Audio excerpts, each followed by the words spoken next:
ಸರಿ, ನಾನ್ ನಿನಗೆ ಹಣ ಕೊಡ್ತೇನೆ.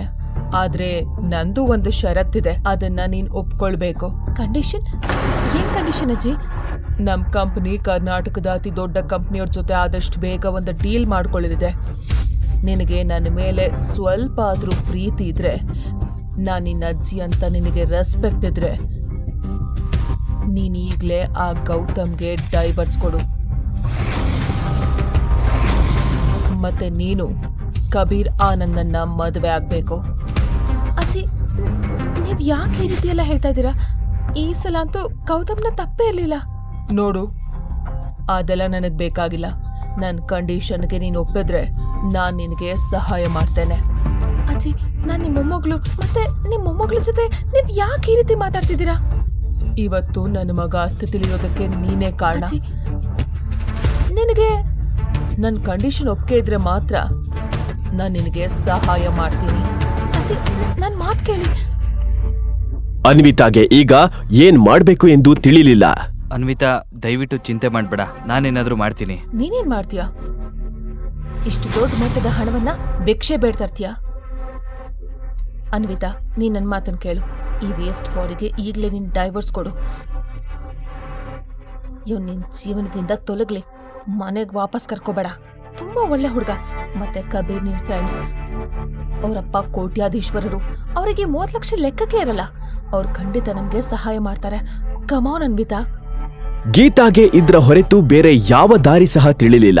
ಆದ್ರೆ ಕಬೀರ್ ಎಂತವನು ಅನ್ನೋದು ಕೇವಲ ಅನ್ವಿತಾಗೆ ಮಾತ್ರ ಗೊತ್ತಿತ್ತು. ಹೇಳ್ಬೇಕು ಅಂದ್ರೆ ಕಬೀರ್ ಒಬ್ಬ ದೊಡ್ಡ ಶ್ರೀಮಂತರ ಒಬ್ಬನೇ ಮಗ. ಅವರ ತಂದೆ ಪ್ರಿನ್ಸ್ ಗ್ರೂಪ್ನ ವೈಸ್ ಚೇರ್ಮನ್. ಕಬೀರ್ ಒಬ್ಬ ಕಿಡ್ ಆಗಿದ್ದ. ಅವನ ವೀಕ್ನೆಸ್ ಅಂದ್ರೆ ಹುಡುಗಿಯರು. ಯಾವಾಗ್ಲೂ ತೊಂದರೆ ಕೊಡುತ್ತಲೇ ಇದ್ದ. ಅವನ ಮೇಲೆ ಈಗಾಗ್ಲೇ ಎಷ್ಟೋ ಕೇಸು ಸಹ ಇದ್ವು. ಆದ್ರೆ ಅವರ ಪವರ್ ಮತ್ತು ಹಣದಿಂದಾಗಿ ಯಾರು ಸಹ ಅವರಿಗೆ ಏನು ಮಾಡಲು ಆಗ್ತಾ ಇರಲಿಲ್ಲ. ಅವನು ಅನ್ವಿತಾಳನ್ನ ಸಹ ಅವನ ಬಲೆಗೆ ಬೀಳಿಸಿಕೊಳ್ಳಲು ಎಷ್ಟೋ ಬಾರಿ ಪ್ರಯತ್ನಿಸಿದ್ದ. ಆದ್ರೆ ಅನ್ವಿತಾ ಅವನ ಕಡೆ ತಿರುಗಿ ಸಹ ಕಾಲೇಜಿನಲ್ಲಿ ನೋಡಿರ್ಲಿಲ್ಲ. ಇಷ್ಟು ಹೊತ್ತು ಸುಮ್ಮನಿದ್ದ ಗೌತಮ್ಗೆ ಕಬೀರ್ ಹೆಸರು ಹೇಳಿದ ತಕ್ಷಣ ಕೋಪ ಬಂತು. ಆದ್ರೆ ಅವನಿಗೆ ಗೊತ್ತಿತ್ತು ಅವನ ಮಾತನ್ನ ಯಾರು ಕೇಳಲ್ಲ ಅಂತ. ಅದಕ್ಕೆ ಅವನು ತನ್ನ ಫೋನನ್ನ ತೆಗೆದುಕೊಂಡು ಶೋರೂಮ್ನಿಂದ ಹೊರಗೋದ.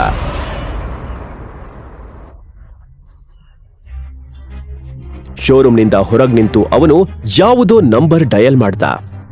ಫೋನ್ ರಿಂಗ್ ಕೇಳಿಸ್ತಾ ಇದ್ದಂತೆ ಅವನ ಎದೆ ಬಡಿತ ಸಹ ಜಾಸ್ತಿ ಆಗ್ತಾ ಹೋಯ್ತು. ಪಟೇಲ್ ಅವರ? ಹೌದು, ನಾನೇ ಮಾತಾಡ್ತಾ ಇದ್ದೀನಿ. ನಮಸ್ಕಾರ ಪಟೇಲ್ ಅವರೇ, ಹೇಗಿದ್ದೀರಾ? ಆ ಕ್ಷಣದಲ್ಲಿ ಗೌತಮ್ ಮಾತಾಡ್ತಾ ಇದ್ದ ವ್ಯಕ್ತಿ ಬೇರೆ ಯಾರೂ ಅಲ್ಲ, ಅವನ ತಂದೆ ರಾಘವೇಂದ್ರ ಸಿಂಹಾದ್ರಿ. ಅವರ ಮಿನಿಸ್ಟರ್ ಕಮಲಾಕರ್ ಪಾಟೀಲ್. ರಾಘವೇಂದ್ರ ಸಿಂಹಾದ್ರಿ ಅವರು ರಾಯದುರ್ಗದ ರಾಜಮನೆತನದವರು. ಗೌತಮ್ ರಾಘವೇಂದ್ರ ಸಿಂಹಾದ್ರಿ ಅವರ ಕಿರಿಮಗ. ಅವನು ರಾಯದುರ್ಗದ ರಾಜಕುಮಾರ. ಅವನು ಹುಟ್ಟಿದ್ದು ಬೆಳೆದಿದ್ದು ಎಲ್ಲ ದೊಡ್ಡ ಅರಮನೆಯಲ್ಲೇ. ಆದ್ರೆ ಬೆಳೆಯುತ್ತಾ ಅವನಿಗೆ ಈ ಐಶ್ವರ್ಯ ಆಡಂಬರ ಎಲ್ಲ ಬೇಡ ಅನ್ನಿಸ್ತಿತ್ತು. ನಿಜವಾದ ಜೀವನ ಹೇಗಿರುತ್ತದೆ ಎಂದು ನೋಡಬೇಕೆಂಬುದು ಅವನ ಆಸೆಯಾಗಿತ್ತು. ಒಂದು ದಿನ ರಾಘವೇಂದ್ರ ಸಿಂಹಾದ್ರಿ ಅವರು ಗೌತಮ್ನ ಮದುವೆಯನ್ನ ಇನ್ನೊಂದು ರಾಜಮನೆತನದ ಹುಡುಗಿಯ ಜೊತೆ ನಿಶ್ಚಯ ಮಾಡಿದ್ರು. ಆ ಹುಡುಗಿ ಬೇರೆ ಯಾರೂ ಅಲ್ಲ,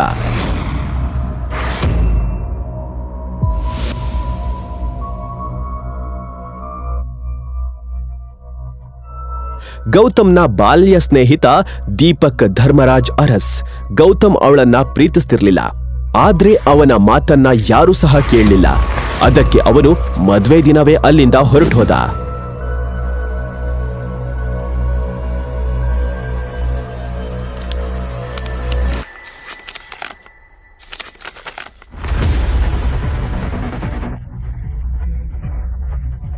ಇಂದಿಗೂ ಸಹ ಆ ಮಂಟಪ ಅದೇ ರೀತಿ ಅಲಂಕರಿಸಲಾಗಿತ್ತು. ಚಿಕ್ಕ ಯಜಮಾನ್ರೆ, ನೀವಾ? ನೀವಿಲ್ದೇನೆ ಅರಮನೆ ತುಂಬಾ ಬಿಕೋ ಅನಿಸ್ತಾ ಇದೆ. ನೀವಾದಷ್ಟು ಬೇಗ ಬನ್ನಿ. ಮತ್ತೆ ಪಟೇಲ್ ಅವರೇ, ನಾನು ದೊಡ್ಡ ಸಂಕಷ್ಟದಲ್ಲಿದ್ದೀನಿ, ನನಗೆ ನಿಮ್ ಸಹಾಯ ಬೇಕು. ನೀವು ಯಾವ ಕಷ್ಟದಲ್ಲಿದ್ದೀರಾ ಅಂತ ನನಗೆ ಚೆನ್ನಾಗಿ ಗೊತ್ತಿದೆ. ಈ ಕ್ಷಣ ನೀವು ಎಲ್ಲಿದ್ದೀರಾ ಅಂತ ಸಹ ನನಗೆ ಗೊತ್ತಿದೆ. ನೀವು ಯಾವ ಕುಟುಂಬದ ಮನೆ ಅಳಿಯನಾಗಿ ವಾಸ ಮಾಡ್ತಾ ಇದ್ದೀರೋ, ಯಾರ ಜೊತೆ ನಿಮ್ ಮದುವೆ ಆಗಿದೆ, ನಿಮ್ಮ ಅತ್ತೆ ಮಾವ ಎಲ್ಲರ ಬಗ್ಗೆ ಕೂಡ ನನಗೆ ಚೆನ್ನಾಗಿ ಗೊತ್ತಿದೆ. ಕಳೆದ 4 ವರ್ಷಗಳಿಂದ ಗೌತಮ್ ತನ್ನ ಕುಟುಂಬದಿಂದ ಮತ್ತು ರಾಯದುರ್ಗದಿಂದ ದೂರ ಓಡುತ್ತಿದ್ದ. ಆದ್ರೆ ಅವನ ತಂದೆ ಪ್ರತಿಯೊಂದು ಹೆಜ್ಜೆಯನ್ನು ಗಮನಿಸ್ತಾ ಇದ್ರು. ಸರಿ, ನನಗೆ ತಕ್ಷಣ 30 ಲಕ್ಷ ಬೇಕು, ಸಾಧ್ಯವಾದಷ್ಟು ಬೇಗ. ನೀವು ಇದನ್ನೆಲ್ಲ ಯಾಕೆ ಮಾಡ್ತಾ ಇದ್ದೀರಾ? ನೀವೊಬ್ಬ ರಾಜ್ಕುಮಾರ, ಆದ್ರೂ ಇನ್ನೊಬ್ರು ಮನೆಯಲ್ಲಿ ಪಾತ್ರೆ ತೊಳಿತಾ ಇದ್ದೀರಾ, ಮನೆ ಕಾರ್ ಸ್ವಚ್ಛ ಮಾಡ್ತಾ ಇದ್ದೀರಾ, ಅರಮನೆ ಬಿಟ್ಟು. ಪಟೇಲ್ ಅವರೇ, ಈ ವಿಷಯದ ಬಗ್ಗೆ ಮಾತಾಡಕ್ ನಂಗೆ ಇಷ್ಟ ಇಲ್ಲ. ನಂದು ಒಂದೇ ಪ್ರಶ್ನೆ, ನೀವು ನನಗೆ ಸಹಾಯ ಮಾಡ್ತೀರಾ ಇಲ್ವಾ? ಚಿಕ್ಕ ಯಜಮಾನ್ರೆ, ನಾವು ನಿಮ್ಗೆ 30 ಲಕ್ಷ ಕೊಡ್ತೀವಿ, ಆದ್ರೆ ದೊಡ್ಡ ಯಜಮಾನ್ರ ಒಂದೇ ಒಂದು ಷರತ್ತಿದೆ. ಅದೇನ್ ಷರತ್ತು? ನೀವು ದೀಪಿಕಾಳನ್ನ ಮದ್ವೆ ಆಗ್ಬೇಕು. ಪಟೇಲ್ ಅವರೇ, ನನಗೆ ಈಗಾಗ್ಲೇ ಮದುವೆ ಆಗಿದೆ. ಹೀಗಿರುವಾಗ ನಾನು ಹೇಗೆ ಇನ್ನೊಂದು ಮದುವೆ ಆಗ್ಲಿ? ಇದು ಪಾಸಿಬಲ್ ಅಲ್ಲ. ದೊಡ್ಡ ಯಜಮಾನ್ರ ಪ್ರಕಾರ ನೀವಾಗಿರೋದು ಮದ್ವೆನೇ ಅಲ್ಲ. ನೀವು ಅರಮನೆ ತೊರೆದ ನಂತರ ಇಲ್ಲಿ ಅನೇಕ ಪ್ರಶ್ನೆಗಳು ಎದ್ದಿವೆ. ಈ ಪಾಟೀಲ್ ತನ್ನ ಯಜಮಾನ್ರ ಮಾತನ್ನ ಮೀರೋದಿಲ್ಲ. ನಿಮಗೆ ಅಷ್ಟು ಹಣ ಬೇಕು ಅಂದ್ರೆ ನೀವೀಗ್ಲೇ ನಿಮ್ಮ ಹೆಂಡತಿಗೆ ಡೈವರ್ಸ್ ನೀಡಿ ರಾಜ್ಕುಮಾರಿ ದೀಪಿಕಾಳನ್ನ ನೀವು ಮದ್ವೆ ಆಗ್ಲೇಬೇಕು.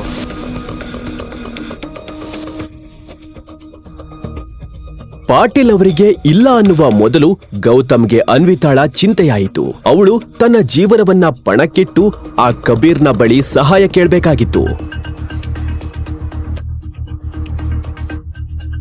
ಸರಿ ಪಟೇಲ್ ಅವರೇ, ನನಗೊಪ್ಪಿಗೆ ಇದೆ. ನನಗೆ 1 ವರ್ಷದ ಸಮಯ ಬೇಕು. ನಾನು ಸ್ವತಃ ಅನ್ವಿತಾಗೆ ಡೈವರ್ಸ್ ಕೊಡ್ತೀನಿ. ನಿಮ್ ದೊಡ್ಡ ಯಜಮಾನ್ರು ಯಾರ ಜೊತೆ ನಿಶ್ಚಯ ಮಾಡ್ತಾರೋ ಅವ್ರ ಜೊತೆನೆ ಮದ್ವೆ ಆಗ್ತೀನಿ. 4 ವರ್ಷನೇ ಕಾದಿದ್ದೀವಿ, ಇನ್ನೂ 1 ವರ್ಷ ಯಾವ ಲೆಕ್ಕ? ಇದನ್ನ ಕೇಳಿ ದೊಡ್ಡ ಯಜಮಾನ್ರು ಕೂಡ ತುಂಬಾನೇ ಖುಷಿ ಪಡ್ತಾರೆ. ಇದ್ರ ಜೊತೆ ನಂದು ಇನ್ನೊಂದು ಷರತ್ತಿದೆ. ಈ 30 ಲಕ್ಷದ ಜೊತೆಗೆ ನನಗೆ ಪ್ರಿನ್ಸ್ ಗ್ರೂಪ್ ಸಹ ಬೇಕು. Prince group? ಆದ್ರೆ ಯಾಕೆ? ಅದೆಲ್ಲ ಆಮೇಲೆ ಹೇಳ್ತೀನಿ.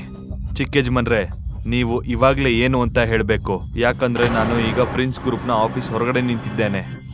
ಏನು, ಪ್ರಿನ್ಸ್ ಗ್ರೂಪ್ ಬಳಿ ಇದ್ದೀರಾ? ಹೌದು ಚಿಕ್ಕ ಯಜಮಾನ್ರೆ, ನಮ್ಗಿಲ್ಲಿ ಅವಾಗವಾಗ ಕೆಲಸ ಇರುತ್ತೆ. ನೀವು ಇಲ್ಲಿಗೆ ಬನ್ನಿ, ಅಷ್ಟರಲ್ಲಿ ಕಂಪನಿಯನ್ನ ಖರೀದಿ ಮಾಡೋದಕ್ಕೆ ಪ್ರಕ್ರಿಯೆ ಆರಂಭಿಸ್ತೀನಿ. ಸರಿ ಪಟೇಲ್ ಅವರೇ, ನಾನು ಈಗಲೇ ಬರ್ತೀನಿ.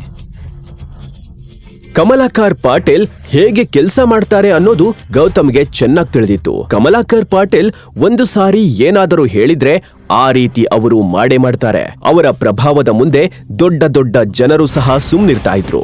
ನಾನು ಬೇಗ ಚೆಕ್ ಪಡಿಬೇಕು. ಅನ್ವಿತಾ ಕಬೀರ್ ಹತ್ರ ಹೋಗೋದನ್ನ ತಡೆಯೋದಕ್ಕೆ ಇದೊಂದೇ ದಾರಿ. ಅಣ್ಣ, ಗಾಡಿ ನಿಲ್ಸು, ನಡಿ, ಬೇಗ ಹೋಗು.